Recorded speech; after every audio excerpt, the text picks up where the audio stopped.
Checking in with ArtSpace Lima, a busy place. We've got Executive Director Sally Windle joining us, and thanks for joining us, Sally. Thank you for having me. Okay, so let's start out with some of the things you got going. The Good Vibrations exhibit, that's going to keep going until August 30th. Tell us about that.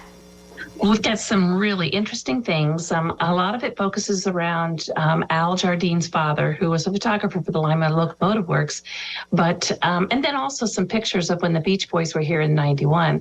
But what's happened since is people have said, "Oh, I've got this artifact," or "I've got this that I'd like to add." So the exhibit's been growing with not only train artifacts, some books and papers from train aficionados, but also some things about the Beach Boys in their first time here. So it's really been nice to kind of go back and look at everything and then also rediscover some of these really great photographs and the ideals that Don Jardine actually had created here in Lima. So it's been really nice. We've had lots of interest. We've got Al Jardine's book here, as well as Jim Murphy's book. And so it's a good celebration. It's kind of a nice summer exhibit to have. So we've been real pleased, and it's going to be here until the end of August. So there's lots of time to come in and see it. That's awesome. And of course, because of the amphitheater opening, Al Jardine was here. And did he see some of the exhibit? What did he think?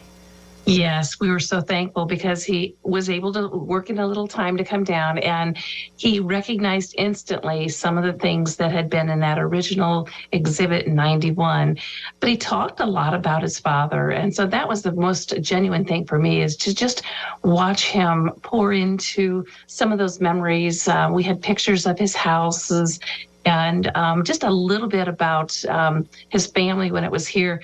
So not only was he gracious enough to work in a little time for a short time in Lima, but he also signed some books and offered to sign more. So we're going to have some of his signed children's book, the Sloop John B, at ArtSpace in probably 2 weeks. But again, what a gentleman. I keep thinking that's those good Lima roots. Of course, they were showing because he was just the most genuine, caring soul. So very kind, and we're really happy that he was able to see it. That is really neat. All right, so let's talk about classes, because people might not know that, yes, you have art exhibits and things, but you have classes. People can get their hands dirty and do some stuff. Definitely hands dirty with the clay classes. We've been real fortunate to get 2 more clay wheels. So now we have 10, and it's a great way to just learn a new skill. And it's also a place where you can practice, because there's not too many places that you can take a clay class, learn how to throw pottery on a wheel, and then come back and practice it. So we like to keep it open. We like people to explore, maybe discover a new skill.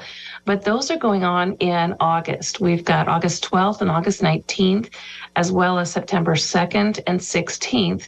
And it's just a 2-hour class that you take, and you find out everything about our equipment, how to work and manipulate the surface, and then also how to clean up. And then you can come in and work on it. So we're real happy. Jay Collins is our teacher, and he's phenomenal. So you can come in, do a little work, experimentation, and then come back. But we have 4 classes, 10:30 to 12:30 each one, and you can call ArtSpace and sign up. Okay, and then something else really neat, mosaic class. Tell us about that.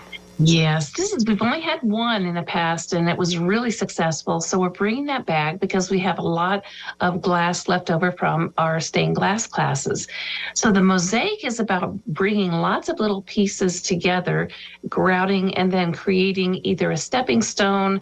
Maybe this is a window plaque, or maybe it's just something, a treasure that you have that's a table decoration. But there's all kinds of designs that you can work in, and learning that mosaic process then gives you more ideas to do more. And that's another thing that we'll have here. Once you learn the process, you can come in and do more. And that mosaic class is August 15th and 16th, because it takes 2 days for the materials to dry. And that'll be 5 o'clock to 8 o'clock. And we have plenty of seats available for that. So we're looking forward to a lot of people learning that new skill.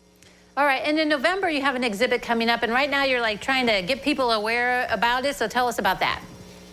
Well, we're having an all call, and that's for artists who are interested in a concept show. And a concept is an idea. So, our idea is, what is an artist's idea of habitat?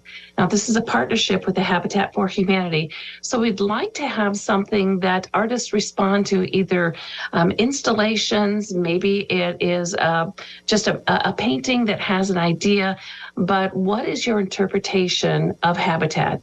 And it has a lot of resonance here in Lima because we do have active groups that help from the restore to building homes. But habitat, personal space, it means a lot to people. So we're going to have an exhibit that has artists and their interpretation of habitat as a partnership for this Habitat for Humanity fundraiser. So that'll be in November. We'll have lots of information on our website about this, and we're hoping it'll be a great show. Sounds like some fun stuff. Sally, thanks for joining us today. Well, thank you. I appreciate it, Holly. Okay, don't go away. Noon Edition continues in a moment.